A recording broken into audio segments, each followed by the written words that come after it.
of us has, I believe, a sense of honor. Though we don't talk about it or perhaps even know we have it, yet we know or feel that there are certain things we simply would not do, would not say, would not permit ourselves even to think or feel. Things that would devalue us in our own eyes, cheapen us, degrade us, make us less worthy of respect even, and perhaps, most of all, self-respect, which is, I think, our most cherished possession. Such is the nature of the thing called honor. Such a lovely day it was. The bluest of blue skies, little shreds of pure white clouds, a pair of cardinals wooing each other in the big elm tree. It seemed there had never been such a day. And I felt triple smug as I contemplated the tea I'd set out for us. Tiny sandwiches, cucumber, watercress, and pastries so light and fragile they melted in your mouth. I sat back and looked at the others, enjoying themselves. My husband, Arthur, my son, Paul, and his fiancée, the lovely blonde Enid. What a day. What a day. Precisely what I was thinking. What a day. I hereby nominate this day for Day of the Year. All in favor? Aye. There never was such a day. Exactly what I was thinking, my exact words. You two do that often. Do what? Well, think the same thing at the same moment, the same words. Oh, come to think of it, we do. Oh, wait till you and Paul have been married for 30 years. You'll see. It's one of the rewards of marriage. Offsets the penalties. Arthur, really? Oh, only teasing, my dear, only teasing. All the same, we agree. It's a great day. A perfect day. There'll never be another one like it. Now, you're not going to believe me, but that's what I was thinking at that very instant in those very words. I mean it. It's true. Enough about this day. What about the big day 2 weeks from now? What about that day? Oh, yes, the day of the Braithwaite Award. Oh, that. What do you mean, oh, that? That is a very big thing, a great honor. I know. I was just rehearsing being modest, as befits a great man such as myself, or as I shall be once I've received the Braithwaite.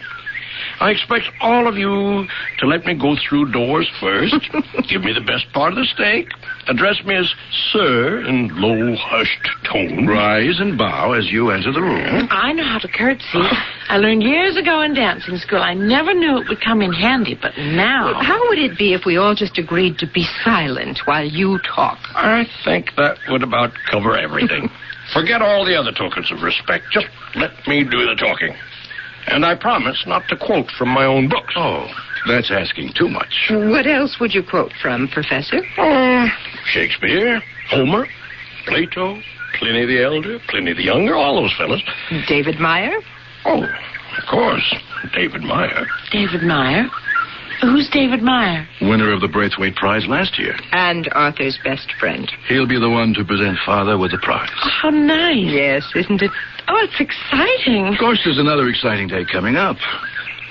Shortly after. Why, whatever do you mean, Paul? The wedding, of course. Oh, yes, the wedding. You sure you want to tie yourself to this young man, Enid?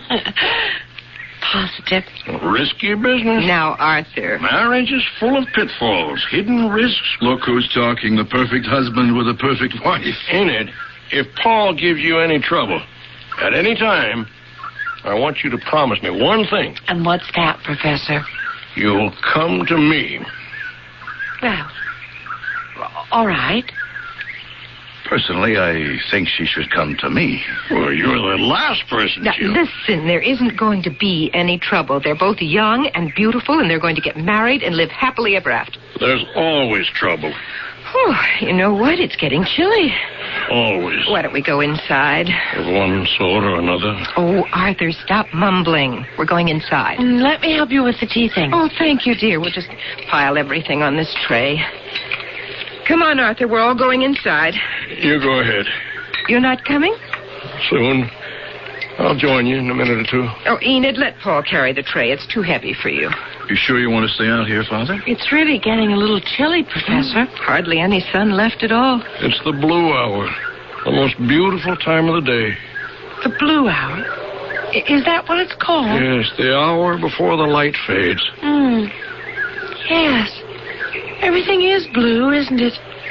Even the air is blue.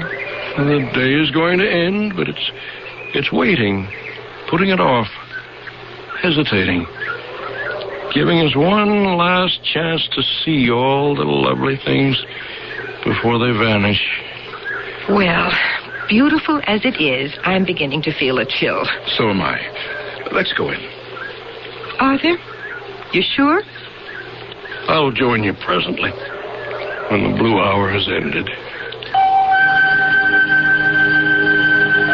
Oh, and Enid and I piled into the house. We took the tea things to the kitchen and washed them. Then we went into the library, lit a little fire in the coal grate, and talked about plans for the wedding. Then Paul said he was going to take a nap before dinner. Enid had some notes to write, she said. And I, looking out the window that faced the lawn, saw that it was nearly dark. Not blue anymore, but fading to gray. And I thought with the start of my husband. He'd been out there for nearly an hour. Reproaching myself, I hurried outside. And there he was, just as I'd left him. Arthur, what's got into you? It's been almost an hour. I'd have brought you a sweater if I had any idea you were going to stay out this long. Really. At your age, you should know better. Now, come along. There's a fire in the fireplace. You can warm yourself. Arthur? Did you hear me? It's getting dark. Arthur? Are you all right? For heaven's sake, say something. Say something. Help me. What? What did you say? Help me. What do you mean, help you? With what? Help me, Emma. What do you mean? You help you to get up? Are you in pain? Pain. Where does it hurt? All around me. What do you mean? How can it hurt all around you? Strange. I feel strange. Strange? What does that mean? Just strange. All right, I'm going to call a doctor. No.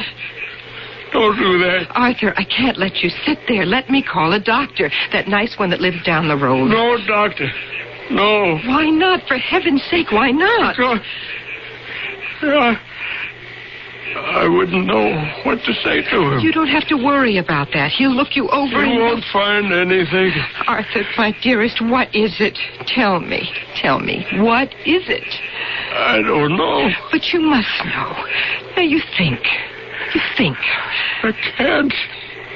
You mean you can't think? It just happened. What? What happened? I don't know. It just happened. Now, sweetheart, listen. We were all sitting here having such a good time. Paul and Enid and you and I. We were. Were we? You certainly remember that. I think I do. You think you do? It was only an hour ago. Is that all it was? Then we went into the house and we left you out here because you said you wanted to watch the blue hour. You remember saying that, don't you? Somebody said that. You said it. You said it was the most beautiful time of day. I guess I did. I guess I did say that. But that was before. Before what? Before the terror descended.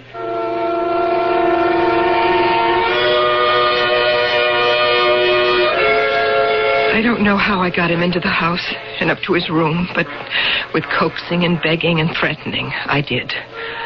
Otherwise, I firmly believe that he would have sat there staring into the approaching dark forever. I did the only thing I could think of under the circumstances. Every time I entreated him to let me call a doctor, he stared at me with an agonized expression and begged me not to. But I was lost, helpless, I was desperate. So I called David Meyer. David, is that you? Emma? Oh, I'm so glad I reached you. What is it, Emma? Something wrong? Terribly, David. Terribly wrong. Is it Arthur? Yes, it's Arthur. Except that It isn't Arthur. It isn't Arthur at all. Try to tell me what happened. Take it easy now. Try to tell me. I don't know how to tell you. He says he's not sick. He won't let me call a doctor. What does he say? He says the terror descended. What? What was that? The terror descended. That's all I've been able to get him to say. The terror descended. What on earth could that mean? I don't know. I don't think he knows. Do you want me to come over there? Oh, David, would you? Of course. Because I don't know how to deal with this. It's just something beyond me. David, it's an evil spirit. An evil spirit that has got into my husband. Arthur is possessed. Possessed by an evil spirit.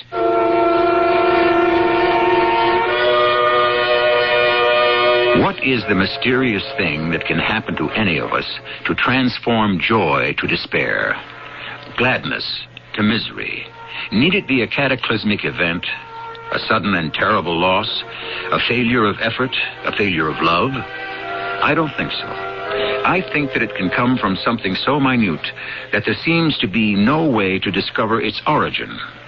For all I know, or anybody knows, it may well be an evil spirit. I'll be back shortly with Act 2. When you're looking for a durable cord for any household need, let True Value Hardware stores show you the ropes. Hi, Pat Summerall to suggest you see their wide selection of quality rope products from well...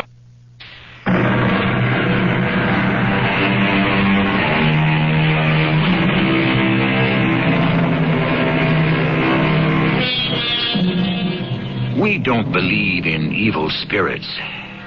Or do we? How often do we say, I didn't do that, or I don't know why I said that? Then why did we do that unintended thing, make that involuntary remark, think that unbidden thought? Did we do it, say it, think it, feel it? Or was it some discarnated spirit that slipped into us and lodged there, changing us into something we scarcely recognize and do not wish to know? What was it Emma had gasped out on the phone? Arthur is possessed by an evil spirit. Now, I had known Emma almost as long as I'd known Arthur. Why, I'd been his best man at their wedding, and a steady visitor at their home ever since. And what a happy, cordial home it was. They'd built a serene and harmonious existence for themselves. They relied on each other for courage and support, as only two people can who love deeply. Arthur had achieved distinction in his field, and Emma was happy for him without a trace of envy. What conceivably could have happened to disrupt their lives? I hurried as fast as I could to their home, and with the familiarity of long, intimate friendship, went immediately to Arthur's room. Arthur? You in there? It's David, Arthur. I'd like to come in. Arthur? Arthur, I'm coming in. How are you, old friend? Oh, Arthur, don't turn away. Please don't. I'm here to try and help. You know that, don't you? No one can help. It just happened. What happened? It happened. The thing happened. Can't you tell me a little more about it? You're David, aren't you? David Meyer. Well, you know I am. My friend, David Meyer? You're not saying you don't recognize me, are you? Oh, I recognize you. Well, you see, you can talk to me. I recognize you, but I don't... Yes? You don't what, Arthur? I don't know you. Oh, Arthur. I know your face. I know your voice. I know your name. I know that we've been friends for years. We were in school together. Graduated college. Yeah, I know all that. You stood up for me when Emma and I were married. Yes, that's right. Then why do I feel that I don't know you? Arthur. Oh, Arthur. You You are my friend, my oldest, my closest, my best, my dearest friend. You don't know how you tear my heart out when you say you don't know me. You are so precious to me, Arthur.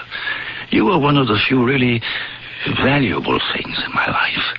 And those things are rare, believe me. There are very few of them. To lose you... I'm sorry. At least I think I'm sorry. I'm not sure. Couldn't feel worse if I'd learned that you'd died. Well, perhaps that's it. Perhaps I've died. Oh, don't talk nonsense, Arthur. You're here. You're well. You're talking to your old friend. I'm David Meyer. And your family, Emma and Paul, they're right downstairs. And Enid is there. She and Paul are going to be married. Yeah. You see? You're perfectly all right. No, because you, Emma, Enid, and Paul, you're all characters in a book I read. Don't say that. Or a play I've seen, or a motion picture. And you know what? Tell me. I'm a character, too. I'm perhaps the leading character. I'm not quite sure. Please, Arthur. Or am I dreaming everything? Have I dreamed my whole life? Never lived it at all, just dreamed it. I thought I was living it. Arthur, try and tell me. Try hard. What is it you feel right now? Can you give it a name? A name? A name? It must have a name. Doubt? Doubt? You said doubt? Doubt. And despair. And no help anywhere. And with those words, Arthur turned his face to the wall. And nothing I could say made any difference. He would not speak to me again. At last I surrendered to his indifference and left the room. Downstairs, a young, pretty girl came up to me. Oh, you must be David Myers. Oh, and you must be Enid, who's going to marry Paul. Yes. Paul's mother said she'd called you. Yes. She's very worried about her husband. Yes. She thinks an evil spirit has entered into him. Something's happened to him, that's certain. Whatever it is, it happened so suddenly. How did he seem to you? I can't describe it. A sort of detachment, a vagueness, separation from reality, something like that. He says he feels as though he'd dreamed his life, never really lived it. A man like that, with all he's accomplished. He said he recognized me, but he didn't know me. What a strange thing to say. And finally, I begged him to try and tell me exactly what he was feeling. Put it into words. And he said, and a chill went through me, I can tell you. He said, doubt, despair, and no help from anywhere. Doubt, despair, and no help anywhere. That sounds familiar. You mean he said it before? No, he hasn't. But somebody did. Oh, somebody you know? I don't think so. I don't hear anyone saying it. I think I must have read it. I majored in English literature in college, you know, and I read a lot. I have an eidetic memory. I remember most things. I must have read those words, or words very like those words. I know where I read them. Henry James. Henry James. I've read all of Henry James. I don't remember. No, his father. Henry James Sr. Yes, and it was in one of his books. It happened when he was feeling quite well after a comfortable dinner, and the family had dispersed and left him gazing into the fireplace, and suddenly he quotes somebody. He writes, "Fear came upon me, and trembling which made all my bones to shake." Shakespeare, maybe. I don't know, but he goes on to say that it was an insane terror with no obvious cause. He could only think that there must be some damned shape squatting in the corner and sending out from its fetid breath personality influences fatal to life. Why, you really do remember what you've read, don't you? Well, what you said brought it all back to me. The last sentence I remember perfectly. I can see it on the page. An ever-growing tempest of doubt, anxiety, and despair, with absolutely no relief from any truth I had ever encountered. What happened to him? The doctors told him he'd overworked his brain. Others said, and they say it to this day, that he'd suffered a collapse, possibly due to the intrusion of an evil spirit. That's Emma's theory. But I don't believe it. Do you? I don't want to. Well, then don't. Come back to see him tomorrow, will you? And the day after, and the day after that. And you? Will you look in on him whenever you can? Every day. Together, Enid, together we will exorcise this evil spirit. I left the house with a lighter heart, a springier step. This young creature, with her amazing memory and her unconquerable soul, had put new life into me and fresh determination. Life gives us few friends that are durable, and I wasn't about to lose one without a struggle. By 10 o'clock the next morning, I was knocking on Arthur's door. It's David, Arthur. I'm coming in. I'm back, as you see. Is it all right if I pull up a chair? Because I'm planning to stay a while. Stay. Thank you. I was also planning to have a little talk with you.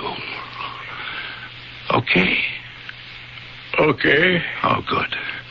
I met your future daughter-in-law on my way out yesterday. Enid? Yes, Enid. She happened to remember, and she has an astounding memory, that girl.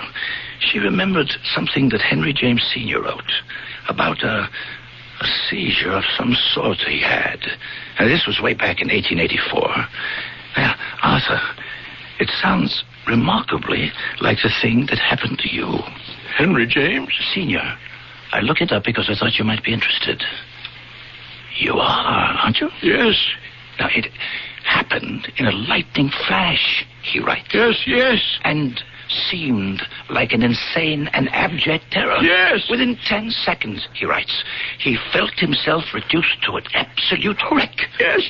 And an almost helpless thing. Oh, yes. He wanted to shout for help to his wife, to anyone. Passers-by on the road, anyone at all. Anyone who would protect him. Poor man. I know it all.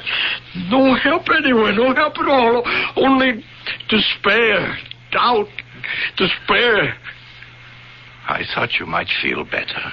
A little. To know you're not the first. Or the only. I do feel better. Less alone, thank you. Arthur, what interested me was that James felt this sudden, terrible onslaught after an unusually pleasant meal with his family. He felt vigorous, even joyful, as you seem to have felt. Now, after all, you're going to be awarded the Braithwaite Prize. You knew that. I won't accept it. What? Not accept it? Oh, don't be foolish. I can't go through with it. My book's no good. Clearly, the committee thinks it's very good indeed. They don't know. If they knew. What is it they don't know? The passage on Swedenborg. Here's the book. Huh? Page 138. Yes? Look at it. All right. You see what I mean?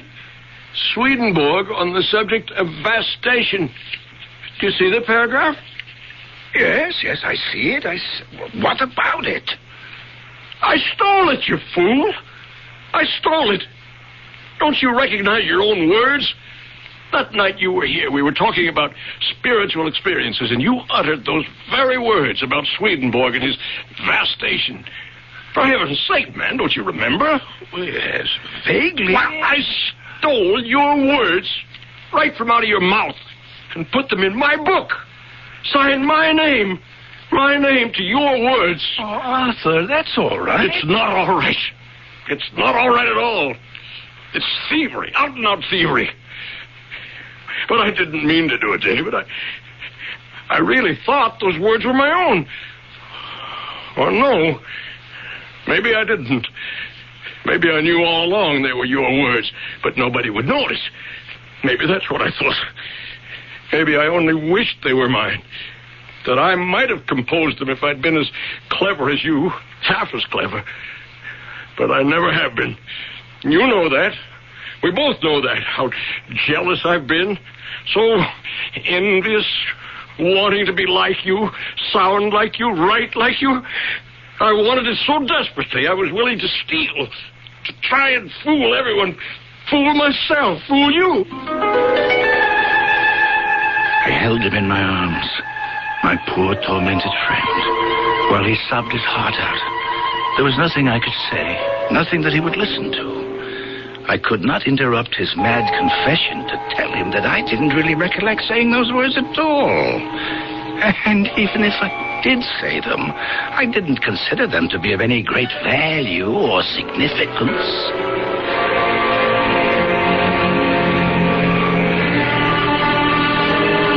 Such are the things that torture a man of honor.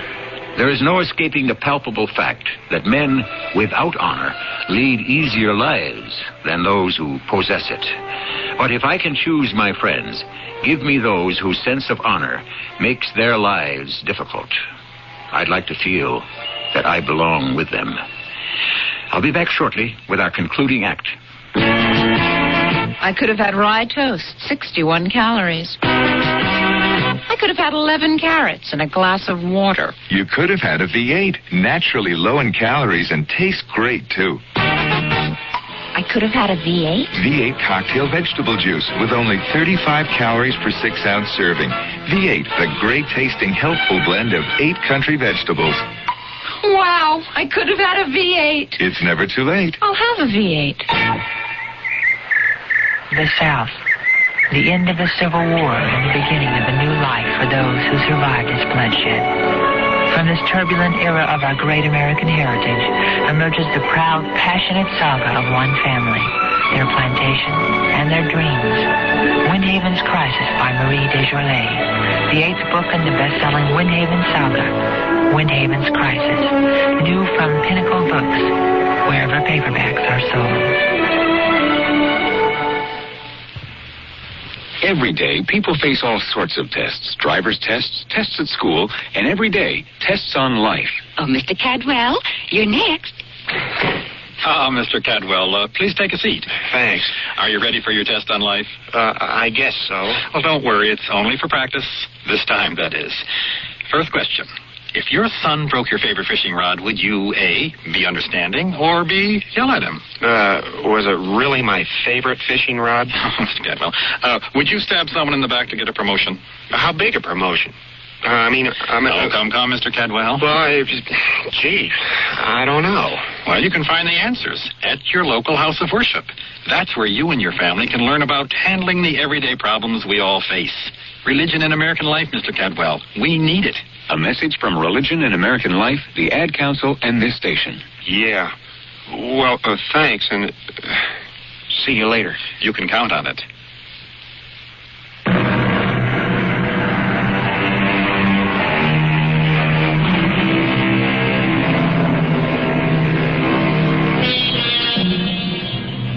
Perhaps it is beginning to emerge that a sense of honor is related to that old familiar thing called conscience. But I think we will find that honor lies deeper in the human personality than does conscience. Conscience forbids acts which are not somehow right. Honor forbids those that, while possibly permissible, are somehow shameful or unworthy, acts that a man of honor would not stoop to commit.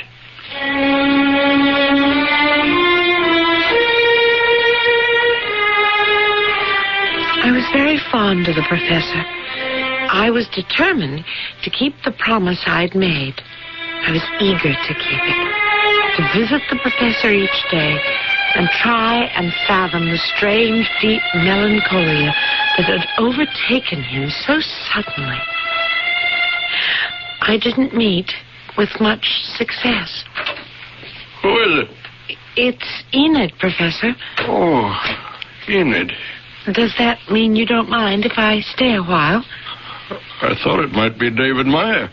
Do you find it easy to talk to him? Oh, a little. Because you've known him for so long. Is that it? I know you've only known me for a short while, but I've gotten the impression that you like me. I certainly like you. Don't you think we could... Well, could you talk to me a little? Maybe not the way you talked to David Meyer, but... That was different. How? How was it different? I don't know. But I feel sure that you do know. You just don't want to say it. Isn't that right? It was strictly between David and me. Strictly. Oh. Well, then I don't want to intrude, but there is something between you and me, don't you think? No. But I'm going to marry your son. There's nothing. You're going to be my father-in-law. My own father is dead, you know. I was hoping maybe you'd sort of take his place. At least in some ways, little ways. Isn't that possible? Not possible. Oh. Well, then I'm going to be disappointed. A father is a father. Yes, I know, but... well, I hardly knew my own father. I was very young when he died. It's only natural that I'd want an older man to look up to and admire and have faith in and believe in and... Well, you really don't want to talk, do you? Can't talk. All right. I'll leave you alone then, but I'm warning you. I'm coming back tomorrow and the day after and the day after that until you decide that I'm a safe person to talk to. Because I really am, you know. Enid, I'm down here. Oh, yes, I'll be right down. Paul's here, too. Oh, fine. Did you have any luck with him? Not much, I'm afraid. I was hoping. So was I. Ellie won't talk to me either.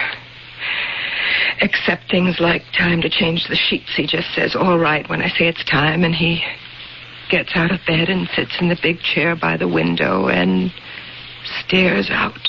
And that's more than he says to me. He doesn't talk to you at all. Oh, first he tries to make believe he's asleep. Then if I tell him he can't always be asleep, nobody could sleep that much, he turns over and looks at me with the saddest expression. I know. If I try to say something, anything, he just turns his face to the wall again. So I leave. Seems to be what he wants. So I leave. I just give up. Well, I'm not giving up. Well, what can you do? What can any of us do? Not give up. That's what we all can do.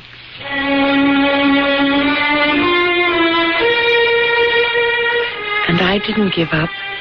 I went to his room every day. I talked of everything I could think of. The Braithwaite Prize, the wedding, where Paul and I would go on our honeymoon, when we planned to have our first child. If it was a boy, could we name him Arthur? Could we find a little house near there so we could all see a lot of each other? What had Paul been like when he was a little boy? Oh, everything. Sometimes he'd say a word or maybe two, but mostly he looked at me as though I were a strange intruder on something that didn't concern me. It was breaking my heart.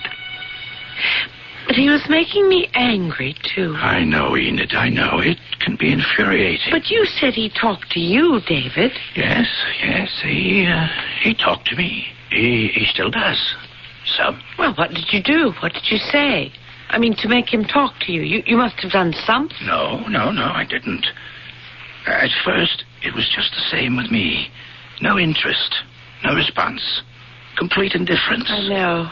Oh, I know. But then, much to my surprise, my amazement, in fact, there was a breakthrough. How did it come about? What caused it? I started talking about the Braithwaite Prize. He's going to accept it, by the way. Of course he's going to accept it. Why wouldn't he? He had his reasons. Very insufficient ones, I might add. What were they, for heaven's sake? I'm afraid I can't tell you that.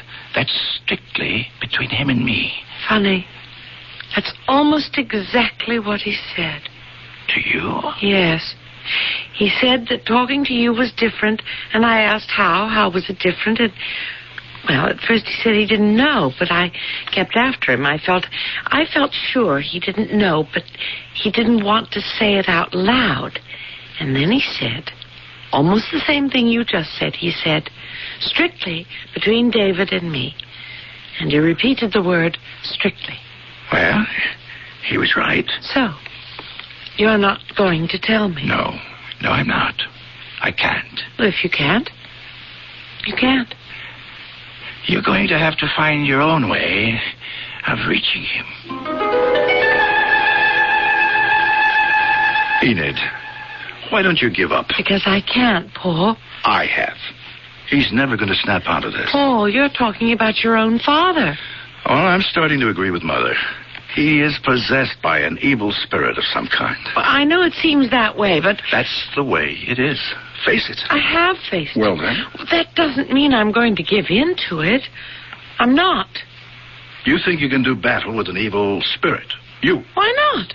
I imagine lots of people are doing just that, all over the world. Not doing very well, are they? Well, that's no reason to quit. If we quit, we're lost. Darling, I'm not trying to depress you. But honestly, I think it's hopeless. Absolutely hopeless. David Meyer made some progress with him. If he could, then I can. I won't let such a wonderful man lose himself in depression, hopelessness. Besides, he's going to be my father-in-law. Remember, when we were having tea on the lawn? He said, if you ever have any problems with Paul, come to me. It's a darn peculiar thing to say, I thought. I thought so, too. But he wouldn't have said it if he didn't have some affection for me, would he? Oh, Enid. Give up, why don't you? I won't. I can't. I simply can't. Paul. Yes, my dear. What now? I need to do something that will surprise him. Get his attention. Give him some sort of a shock. Make him notice me. Look at me. Pay attention to me. Just what do you propose to do? I don't know yet, but I'll think of something.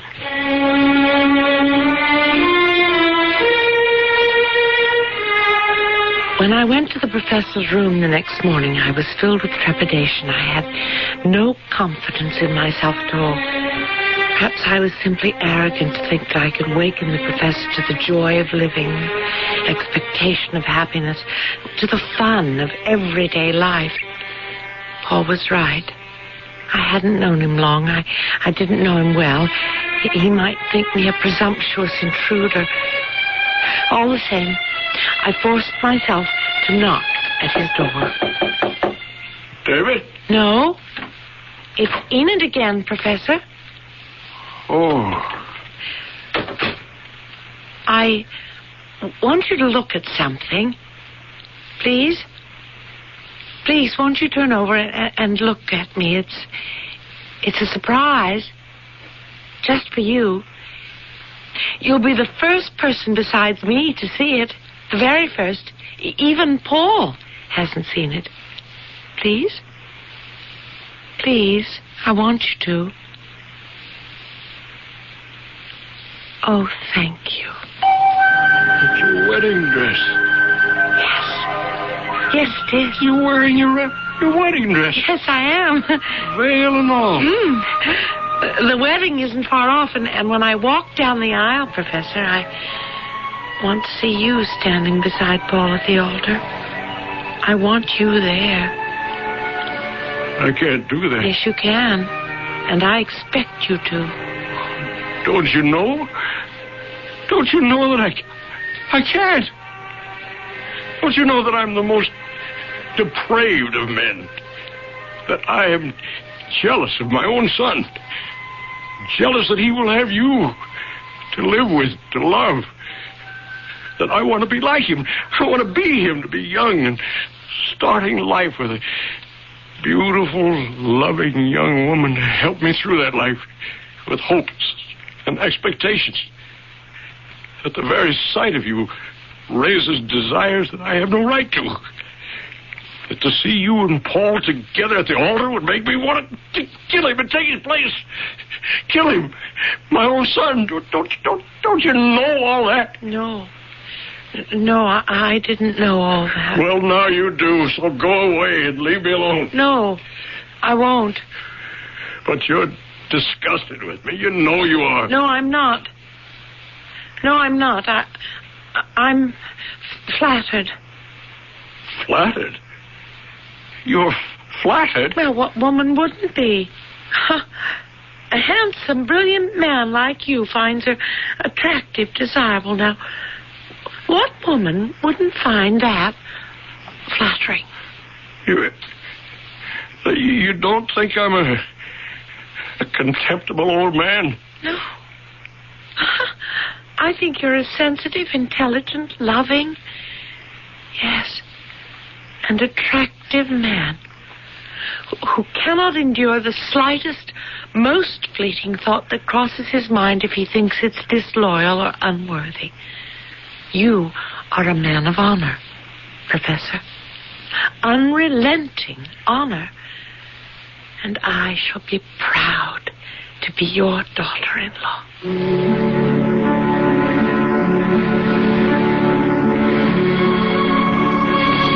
Before I left the room, we agreed that this little encounter would remain something strictly between the two of us. Strictly. When I walked down the aisle of the little church on that most important day, there ahead of me stood my beloved Paul, and proud and erect beside him stood my future father-in-law. As I got close to the altar, I smiled at this most honorable of men, and sweetly, with perfect understanding, he smiled back at me.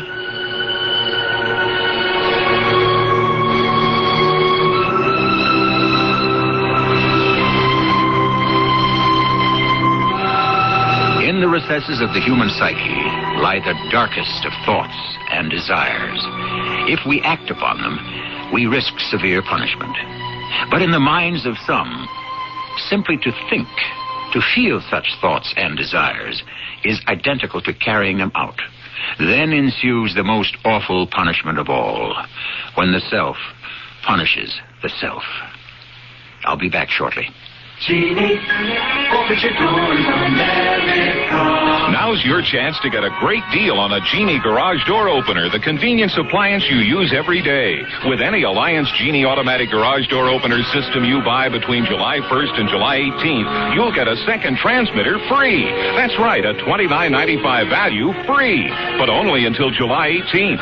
So see your participating Genie dealer today and let Genie open your doors. America. You've got a ticket on the Heartburn Express. And if one Rolaids tablet can't cut the mustard, you should hear this. Tums neutralizes 1/3 more acid than Rolaids. So when you eat more, feel more, and your stomach churns out 1/3 more acid, remember. Tums neutralizes 1/3 more acid than Rolaids. A message from CBS Television. Hello, this is Walter Cronkite. And that is the Atlantic Ocean and some of its inhabitants. We also live in a kind of ocean, an ocean of air, resonant with the sounds and cries of a strangely beautiful music. The first movement, perhaps, of a perpetually unfinished symphony. It's the universe, and it's my new assignment. Walter Cronkite's Universe, Tuesday at 8, 7 Central and Mountain on CBS Television. We all love bargains, and here's your chance to get a bargain on a bargain. For this month only, Walden Books is offering fantastic bargains on hundreds of hardcover books by famous authors and outstanding publishers. We've got books by Stephen King, Rona Jaffe, Irwin Shaw, and many others, all at reduced prices. What's more, if you buy at least $10 worth from our wide selection, you'll get additional savings. So if you're looking for some good summer reading, stop by your local Walden Books this month and pick up your bargain on a bargain.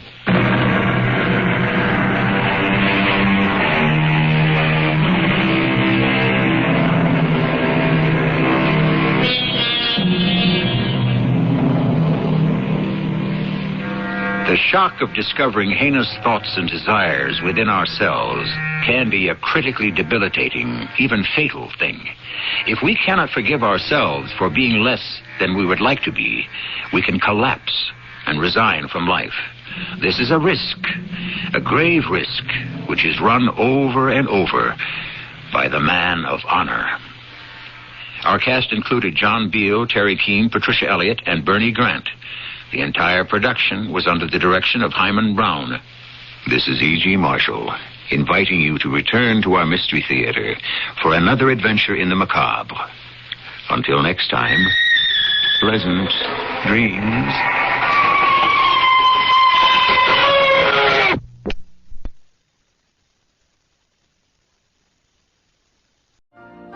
You've been listening to the OTR Gold Network. Find more classic radio at otrgold.com.